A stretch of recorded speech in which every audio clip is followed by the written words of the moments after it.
पाकिस्तान के former test batsman Asim Mushtaba studio में हमारे साथ मौजूद है। 93 में जब पाकिस्तान ने वेस्ट इंडीज़ का दौरा किया था तो वहाँ पर आपने ब्रायन लारा को बोल्ड किया था। पहले दिखा देता हूँ फिर पूछता हूँ आपसे। 93 में बोल्ड किया था चार्ल्स ब्रायन लारा को वेस्ट इंडीज़ के दौरे में आसिम मुश्तबा साहब ने, और अगर मैं गलती नहीं कर रहा हूँ यही आपकी टेस्ट क्रिकेट में वाहिद विकेट थी या पहली विकेट थी? नहीं पहले नहीं लिया थी मैंने। अच्छा, लेकिन ब्रायन लारा को जिस तरह आउट किया आसिम मुश्तबा साहब ने, आपको तो बहुत खुशी होगी, लारा को बहुत अफसोस होगा। मुझे तो आप देखें ना कि आप ब्रायन लारा बैट्समैन को आउट करें जबकि वो 96 बैटिंग कर रहा बड़ी अच्छी बैटिंग कर रहा था। तो एक रफ से अंदर लाए थे आप बॉल? हाँ, रफ से डेलिबरेटली लाए थे। डेलिबरेटली वो देखे ना जिस तरह बॉल की, तो वो उससे वही चांस था क्योंकि वो वसीम ने कहा कि थोड़ी सी बॉलिंग कर लो क्योंकि हम काफ़ी वो अच्छी बैटिंग कर रहे थे। एक चांस होता है ना कि अभी एक आउटसाइड चांस लेते हैं, तो वो चांस लिया, उसके बाद आके फिर उन्होंने सारा ये जो 93 का दौरा था बड़ा हंगामा खेज दौरा था और इसमें वसीम अकरम कप्तान बने थे, जावेद मियांदाद साहब कप्तानी से हटे थे और आपकी बड़ी अच्छी बाउंडिंग जावेद मियांदाद साहब के साथ। तो क्या उस दौरे के अंदर मैं ये कह सकता हूँ कि शुरुआत हुई थी पाकिस्तान क्रिकेट में पावर अपनी तरफ खींचने की? नहीं, पावर देखें, अगर आप पीछे जाएँ तो जब इवन मैं जब खेला उससे पहले भी ये प्रॉब्लम्स रही हैं। अगर आप देखें जो मैंने स्टडी किया है सिंस फ्रॉम 70s में भी ये पावर थी। जब हमारे पास बहुत सारे टॉप स्टार होते थे तो डेफिनेटली उनमें बहुत सारे थे कि वो कप्तान बनना चाहते थे, और आपको जाएंगे तो बहुत सारी चीज़ें बातें उनसे पूछेंगे तो बातें पता चल जाएंगी। लेकिन वो पावर तो हर जगह रहती है, इससे हम डिनाई, अब मैं इसको डिनाई करूँ तो गलत बात हो। यही ना एक चीज़ है, कहेंगे यार ये लोग क्या सुनेंगे, नहीं, चीज़ पावर होती है, पावर चाहिए होती है, क्योंकि पावर चाहिए होती है ताकि अपनी चीज़ आप इम्प्लीमेंट कर सकें। तो आप ये कह सकते हैं कि वो जो दौरा था जावेद मियांदाद साहब के लिए बड़ा टफ दौरा था। उस दौरे में बासित अली भी गए थे पाकिस्तान टीम में, उस दौरे में आप भी शामिल थे, उस दौरे में विकेट कीपर भी राशिद लतीफ़ भी थे, उनको खिलाया नहीं गया था। टेस्ट मैच में मोइन खान को मौका दिया था, मोइन बड़े कैच गिरा रहे थे और फिर भी उनको 2 टेस्ट मैच खिलाए गए। वनडे सीरीज़ राशिद लतीफ़ साहब खेले थे। तो वहाँ से हम कह सकते हैं कि पाकिस्तान क्रिकेट में जो है वो एक टसल शुरुआत थी 1993 का दौरा वेस्ट इंडीज़। नहीं, उससे पहले जो वसीम कप्तान हुआ था वो साउथ अफ्रीका में, हमसे पहले साउथ अफ्रीका गए थे। लेकिन वो अब असली में आपको सही बताऊँ, ऐसी कोई बात नहीं थी कि आप जो नज़र आ रहा था ना। दूसरी चीज़ मैं तस्दीक कर दूँ शायद कि वो राशिद मेरी बात करें, राशिद पहला टेस्ट मैच खेला था तो पहला उसको अनफिट हुआ, इसकी वजह से मोइन खान खेले थे, तो उसको राशिद ड्रॉप नहीं हुआ था उस वक्त। अच्छा, मुझे रिकॉल होता है राशिद ड्रॉप ने, वो अनफिट हुआ, वनडे सीरीज तो राशिद लतीफ़ खेले थे। वो अनफिट, उसकी बैक प्रॉब्लम हुई थी, तो वो फिर मोइन खेला था, ठीक है ना। और जैसा आप कह रहे हैं मोइन का कैच हुआ है, तो सब चीज़ें तो होती है इसमें। वो कहना कि मुझे अच्छी तरह याद है कि डेस्मन हेंड्स का कैच छोटा था, उसने सेंचुरी की थी, सिमंस का कैच छोटा था, उसने सेंचुरी की थी और बड़े लंबे लंबे उन्होंने रन किए थे। लेकिन जावेद मियांदाद साहब उस दौरे में कहते हैं कि अलग थे, टीम अलग थी, जावेद मियांदाद अलग थे। नहीं, अलग नहीं कह सकते कि वो परफॉर्म खेल जब टीम हो सकता है ऑफ द फील्ड की आपको बताया कि भाई अपना अलग रहते थे या अलग खाना खाते थे या नहीं इतना गोल मिल करते थे। ऑफकोर्स आप इतने अरसे से आप खेल रहे हैं, पाकिस्तान के लिए स्टार बन रहे हैं, कप्तान रहे हैं, फिर आपको अचानक ऐसे हटाया जाए तो वो हमारे माइंड सेट ज़रा जो है वो ऐसे जल्दी से कबूल नहीं करता। लेकिन जो ग्राउंड के अंदर था वो फिर वो जावेद भाई थे, ऐसा कुछ नहीं था कि उन्होंने कोई ऐसी अंडर परफॉर्म करने की कोशिश की हो या कोई ऐसा। लेकिन मैं ये कह सकता हूँ कि 92 का इंग्लैंड का दौरा उन्होंने किया कप्तान की हैसियत से, लेकिन वेस्ट इंडीज़ का जो दौरा था वहाँ से जावेद मियांदाद की उल्टी गिनती शुरू हो गई थी, अगरचे वो 1996 तक खेले, कि खिलाड़ी उनको ड्रेसिंग रूम में देखना नहीं चाहते थे। देखें, मैं आपको उस चीज़ बताऊँ कि होता क्या है कि बहुत चीज़ें ऐसी होती हैं कि अच्छा आप एक पेरेंट है, ठीक है, बाप है एक उसका ना, बच्चे जब बड़े हो रहे होते हैं ना, जब बाप उनको तंबी करने की कोशिश कर रहा होता है ना, तो बच्चे जो है ना बाप के अगेंस्ट चले आते हैं, यार क्या हर वक्त बोलता रहता मुझे, मैं सब जानता हूँ। तो ये कुछ इस कम्बिनेशन को आप मेरे बात, यानी आप ये कह रहे हैं कि वसीम अकरम, वक्कार, यूनुस और बाकी खिलाड़ी जो थे वो जावेद मियांदाद की बात जो एक तस्सी थी उसको अंडरस्टैंड करने के लिए तैयार नहीं थे? हाँ, हो सकती है, बिल्कुल ये इस तरह होता है, लेकिन इसमें कोई ये चीज़ तो हर जगह होती है, ठीक है ना। और दूसरी बात कि जावेद भाई जो थे उसमें थोड़ी सी उनकी क्या होता है कि परफॉर्मेंस भी जो एक स्टार बैट्समैन की थी वो नीचे की तरफ गई थी। तो जो एक तरह का एक टॉप स्टार बैट्समैन का डाउनफॉल शुरू होता है तो हर एक आता है, कोई नई बात नहीं है उसमें। तो इसके बाद वो जावेद भाई जो है ना वो टीम से हमारे यहाँ, मुझे याद है कि वो न्यूजीलैंड जा रहे थे, वो उसका हम जिम्बाब्वे भी खेल रहे हैं, वो पूरा मैच पूरी सीरीज़ खेलें जिम्बाब्वे, उसके बाद जिम्बाब्वे था, वेस्ट इंडीज़ के बाद सीरीज़ था पाकिस्तान में। तो जब न्यूजीलैंड की टीम अनाउंस हुई तो उसमें जावेद भाई को ड्रॉप किया गया था। तो फिर जो वो हो गया ड्रॉप, फिर 94 में फिर श्रीलंका सीरीज़ हमने जाना था, वो वापस आए थे लेकिन उनकी नी ख़राब हो गई थी। तो उसके बाद वो फिर 96 का वर्ल्ड कप खेले, उसके दौरान वो कोई मैच नहीं खेले। तो ऐसी चीज़, ये एक जनरल एक ह्यूमन और हमारे जो एक सोसाइटी का माइंडसेट वो बिल्कुल वो उसको रिफ्लेक्ट करता है। इसमें मैं ये नहीं कह सकता कि ये एक्चुअली बहुत ज़्यादा कोई लड़ाई थी या बहुत ज़्यादा कोई कंट्रोवर्सी थी, लेकिन कुछ चीज़ें जब आपको कोई चीज़ रोकी जाए या आपको बताई जाए या आप वो हो जाए, तो कौन गलत था वहाँ पर? जावेद मियांदाद को हाई नोट पे क्रिकेट वहाँ छोड़ देनी चाहिए थी, या खिलाड़ी उनके साथ चलने के लिए तैयार नहीं थे, वो ठीक थे, या उनको रिस्पेक्ट देनी चाहिए थी? उनको देखें, एक ये हमारा प्रॉब्लम ही आप देख लें, जब पूरी क्रिकेट उठा के देख लें, हमारे टॉप प्लेयर्स हैं जिस तरह वो रुखसत हुआ, उनको ऐसा रुखसत नहीं होना चाहिए था। उनको तरीके से, इसमें पाकिस्तान क्रिकेट बोर्ड का तो बहुत बड़ा हाथ है। पहले BCCI भी होता, पाकिस्तान क्रिकेट बोर्ड के कंट्रोल ऑफ पाकिस्तान। तो जब आपका जो स्टार बैट्समैन हो, मैं स्टार्ट फ्रॉम ज़हीर अब्बास, ठीक है ना। ज़हीर अब्बास यार लेजेंड हमारे पाकिस्तान क्रिकेट टीम में, जिस तरह वो टेस्ट क्रिकेट से रुखसत हो, ऐसा उनको रुखसत नहीं होना करना चाहिए था। ये किसकी जिम्मेदारी थी? आपकी जो पेरेंट बॉडी होती है उसकी जिम्मेदारी होती है कि आप बैठ के कम्युनिकेट करके होता है भाई आपका ये काम हो रहा है, आप जो है आप रिटायर हुए, हम आपको पूरा एक फेयरवेल देकर आपको रिटायर करेंगे। जितने आप लेते चले जाएँ तो ऐसे ही हमारा साथ। यानी आप ये कह रहे हैं कि खिलाड़ी तो अपने तौर पे शॉट खेल ही रहे होते हैं। हाँ। खिलाड़ियों की अपनी चपकलिश, बामी इख्तलाफात तो अपनी जगह, लेकिन असल शॉट तो बोर्ड खेलता है। बोर्ड इन चीज़ों का फ़ायदा उठाता है, आप ये कह रहे हैं? बिल्कुल बोर्ड जो फ़ायदा उठाता है, क्योंकि हर एक की अपनी अपनी एंगलिंग है। मैंने बोर्ड को बड़े करीब से देखा है।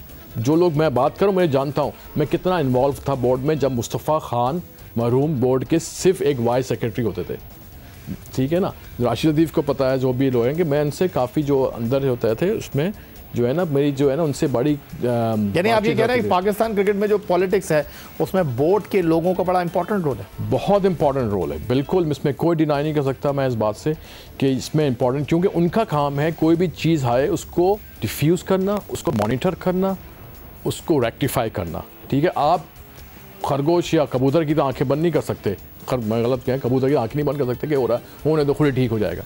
यही हमारे प्रॉब्लम्स हैं जिसकी वजह से हमें हर वक्त कहीं ना कहीं शर्मिंदगी उठानी पड़ती है, ठीक है। चाहे वो स्पॉट फिक्सिंग का हो, चाहे कोई किसी चीज़ का भी मसला को, एज का मसला होता है, किसी के रिस्ट अंडर 19 जैसे मैंने सुना जो रिस्ट टेस्ट होते हैं फेल हो जाते हैं, तो उसमें फिर वो केसेस होते हैं। तो ये समझ में जो मैं बातें जो मुझे पढ़ने को, पाकिस्तान क्रिकेट में आसिम मुश्तफा साहब एंट्री तो आपकी 1986 में हुई, लेकिन जो पाकिस्तान क्रिकेट के हंगामा खेज़ अदवार थे उनमें आप शामिल रहे। 1993-94 का दौरा जनूबी अफ्रीका, आप if I am not wrong आप उस दौरे में टीम में थे जी, जिसमें सलीम मलिक कप्तान थे, और जिसमें कहा यह गया 94-95 हाँ, जिसमें कहा यह गया कि पाकिस्तान टीम जो है मैच खेल रही है, और ड्रेसिंग रूम में सब ने कलाम पाक पर हाथ रख के कहा कि हम पाकिस्तान के लिए खेलेंगे। तय ये हुआ कि टॉस जीतकर जो है पाकिस्तान ने बैटिंग करनी है, और सलीम मलिक ने अंदर जाकर जो है वो टॉस जीतकर जो है फील्डिंग ले ली। इस तरह की चीज़ें हुई, तो आप इन चीज़ों से किस तरह डिटैच रहे? पाकिस्तान टीम पर बड़े इल्ज़ामात लगे, मैच फिक्सिंग की कहानियाँ आई, जस्टिस कयूम रिपोर्ट बनी, उसमें बड़ी इंक्वायरियाँ हुई खिलाड़ियों की, आप इन चीज़ों में कहीं दिखाई नहीं दिए? नहीं, एक्चुअली क्या होता है कि जब ये कभी अगर ये चीज़ें हुई हो, ठीक है ना, देखें मैं ये नहीं कह रहा कि नहीं होंगी, लेकिन मेरे पास कोई सबूत नहीं इस बात का। मैं हालांकि मैं टीम के अंदर था, ठीक है ना, कोई ऐसा सबूत नहीं है कि मैं इस बात को कहूँगा, क्योंकि ये चीज़ ऐसी नहीं, ठीक है।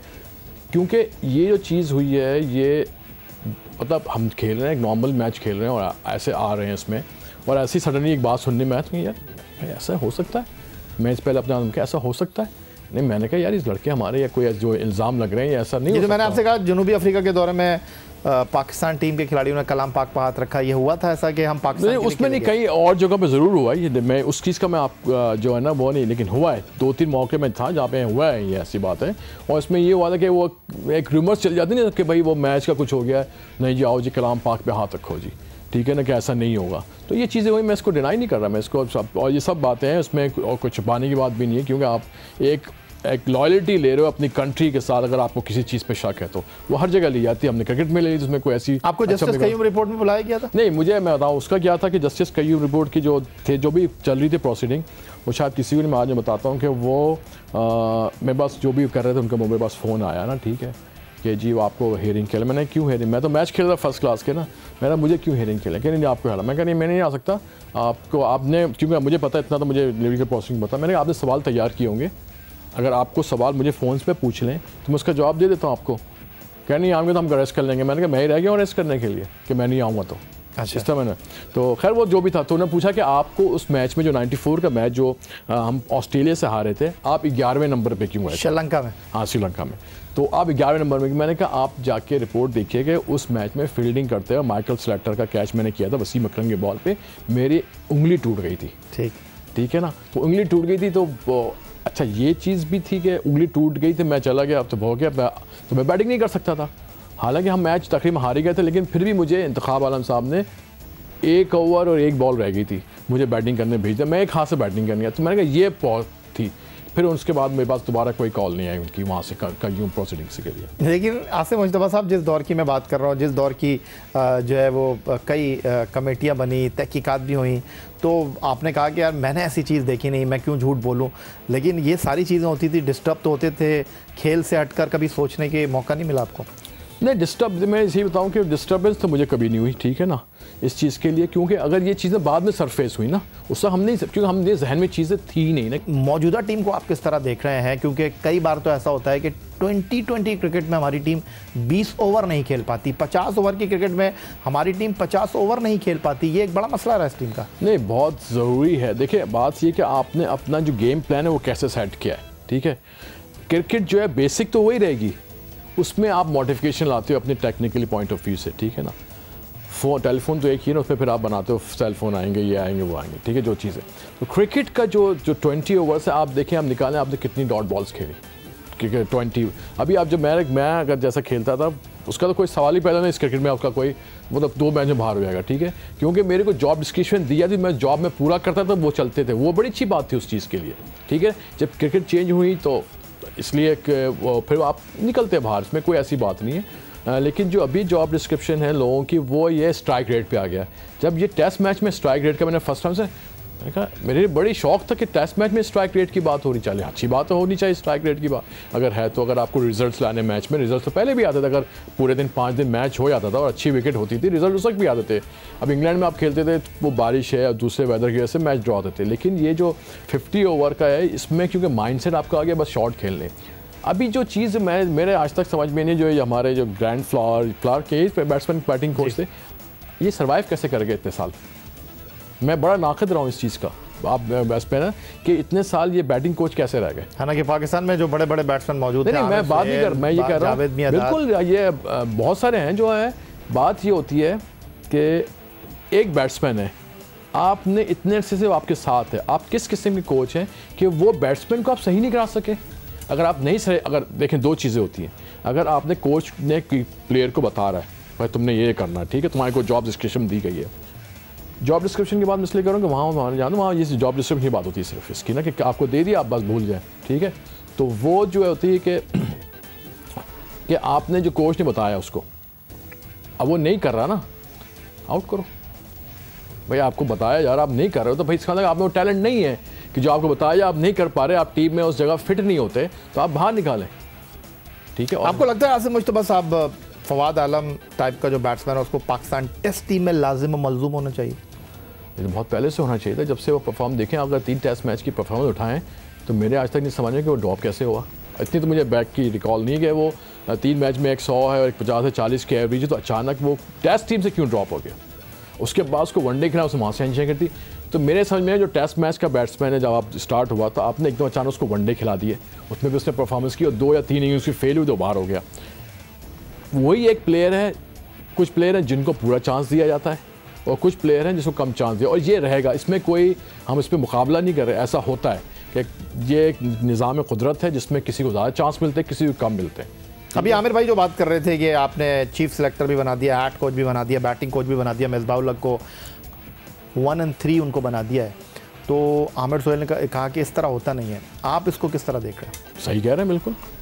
देखें, मैं और आप बैठे हैं यहाँ पे ना, हम इवन 2 बंदे भी हों तो हमारे में डिफरेंस ओपिनियन आएगा, वो कंस्ट्रक्टिव होगा। मैं एक बात कहूँगा, एक आप बात कहेंगे, तो उसमें कोई ना कोई निकाल लेंगे। अब मैं ही सब कुछ, मैंने डिसीजन लेना है, मैंने ही सिलेक्टिंग करनी है, मैंने ही कोचिंग करनी है। सबसे बड़ी बात जो इसको भी छोड़ने, सबसे बड़ी बात जो मैं समझता हूँ इस बात को, हो सकता है किसी ने बात की, मैंने प्रोग्राम फॉलो नहीं किया हो, मैं हालांकि देखता हूँ, तो हेड कोच है, मैं एक प्लेयर हूँ, आप हेड कोच हैं। अब मुझे आपसे कोई बात करनी है और मैं समझता हूँ कि वो आप मेरी बात नहीं मानेंगे, मैं आपके पास जाता हूँ तो आप कहते हैं कि नहीं मानते आप, या आप मुझे कुछ कहते हैं तो मैं नहीं मानता, या आपकी बात नहीं मानते। मैं डरूंगा आपसे बात करते हुए, यार मैं ये नाराज़ हो गया तो ये तो head coach chief selector absolute power आपने दी हुई है ना, वो मुझे ड्रॉप ही ना करते। तो कम्युनिकेशन फेयर जो है वो प्लेयर में डेवलप होगा और वो हो रहा है। जो मैच को नज़र आ रहा है वो हो रहा है क्योंकि आपकी कोई कंसिस्टेंसी नहीं है, किसी चीज़ में समझ नहीं आ रहा कि आप मूसा खान को टेस्ट कैप देते हो फिर भूल जाते हो उसको, ठीक है ना। कभी आप इमरान खान उसको लेके आते हैं फास्ट बॉलर को 2 साल के बाद, फिर आपने ऑस्ट्रेलिया के खिलाफ फिर भूल गए, फिर आप 3 साल बाद ले आओगे। तो जब तक कंसिस्टेंट बेसिस जो है वो होना चाहिए ताकि पता चले कि कौन परफॉर्मेंस दे सकता है। यानी 2 चीज़ें, या तो आपकी आई ख़राब है, ठीक, मैंने मतलब ये नहीं कि आप कोई नज़र ख़राब, मतलब देखने की आई ख़राब है, आप टैलेंट ही स्पॉट नहीं कर पा रहे कि कितना लास्ट करेगा, ठीक है। फर्स्ट ऑफ ऑल हमें ये ट्रेनिंग मिलनी चाहिए कहीं भी जाए कि आपको ये एक्सपीरियंस से आता है। हाँ, मैंने समझ में नहीं आता कि हाउ वी कैन, जो प्लेयर्स हैं वो कैसे हमारे जो हैं करने वाले स्पॉट क्यों नहीं कर पा रहा है कि ये प्लेयर कितनी देर चलेगा और कहाँ जाके परफॉर्म करेगा, किस तरह वो बनाएगा, ठीक है ना। ठीक है, आपने एशेस अगर देखी होगी, ठीक है, एशेस अगर देखी होगी तो मिचेल स्टार्क को उन्होंने ड्रॉप किया, कहीं पता चला कि क्यों ड्रॉप किया? किसी ने इन सब में जितने भी लोग बैठे हुए किसी ने फाइंड आउट किया कि मुझे जवाब दे, आपसे कभी पूछें तो पूछ लीजिएगा, मुझे हमारे एक फॉर्मर प्लेयर ने बताया कि, ठीक है ना, वो ना वो कोच है ना कुछ है, उसने मुझे बताया, कल बैठे हुए थे, तो ये उससे बताया तो मेरे ही समझ में आया कि भाई क्या क्यों मिचेल स्टार्क में ड्रॉप हुआ। आप इनसे अगर किसी से पूछ लें जो भी हैं, बता दें जवाब दें, आप बताइएगा क्या जवाब है उसका कि क्यों मिचेल स्टार्क को उन्होंने एशेस से ड्रॉप किया था एक मैच में, कि वो क्या वजूहत है। कोई ये लोग रीडिंग करते हैं कि आप प्लानिंग करते हैं कौन सा प्लेयर कहाँ फिट होता है, किधर कोई फिट है। ये लैक ऑफ प्लानिंग जो है ये हमें हॉकी की तरफ ले जाएगी, मैं आपको बता रहा हूँ। बहुत से लोग इस बात पहले भी कर चुके हैं। मौजूदा पाकिस्तान की टेस्ट टीम, मौजूदा पाकिस्तान की वनडे टीम, मौजूदा पाकिस्तान की T20 टीम, कौन से ऐसे खिलाड़ी हैं जो आपको लगता है कि टीम पर बोझ हैं, खिलाया जा रहा है उनको? देखें, ये इस वक्त इस ऑन कैमरा बोलना जो है ना, मैं नहीं चाहता कि ऐसी बात हो कि मेरी सीरीज़ आने वाली, ठीक है ना।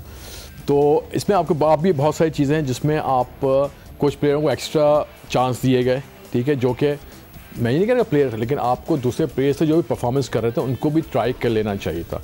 वही बात किया कि आप बाहर कर रहे हैं परफॉर्मेंस के बाद, अगर वो प्लेयर खेलता है परफॉर्मेंस का तो वो प्लेयर वहीं रहेगा जो बाहर हुआ है, उसको भी हिस्सा ही रहेगा कि वो आप जो आप डिस्कार्ड करते हैं ना, एकदम भुला देते हैं, एक नया प्लेयर नो वे आ जाता है। तो इसकी वजह से हमारी क्रिकेट टीम स्टेबल नहीं हो पा रही और इसकी वजह से हमारे टीम में सिलेक्शन का फेयर आ रहा है कि मैं आज खेलूँगा कल नहीं खेलूँगा, ठीक है। आप ड्रेसिंग रूम में जो बातें करते हैं कि ये प्लेयर ज़्यादा अच्छा है, हाउ यू कैन से कि आपके 5 बच्चे हैं, आप एक बच्चे को सिंगल आउट करें, तू बड़ा ही भाई बड़ा, 4 बच्चे तो इन्फिनिटी कॉन्फ्रेंस में जाएंगे ना। बहुत शुक्रिया आपका आसिम मुश्तबा साहब, पाकिस्तान के लिए 25 टेस्ट मैच, 66 वनडे इंटरनेशनल खेलने वाले फॉर्मर वाइस कैप्टन हमारे साथ स्टूडियो में मौजूद थे। इनकी गुफ्तगू आपको कैसी लगी, आपकी राय का हमें इंतज़ार रहेगा। ट्विटर पर आप मुझे फॉलो कर सकते हैं, फेसबुक पर हमारा पेज score.geo न्यूज़, और आप हमें ईमेल कर सकते हैं score@geo.tv पर। अपने आज के मेहमान पाकिस्तान के former test batsman Asim Mushtaba के हमरा सैयद याह्या हुसैनी स्कोर की पूरी टीम के साथ इस दुआ, इस उम्मीद, इस तवक्को के साथ आपसे इजाज़त चाहेगा कि पाकिस्तान में खेल और खिलाड़ी तरक्की करते रहें। अल्लाह हाफ़िज़।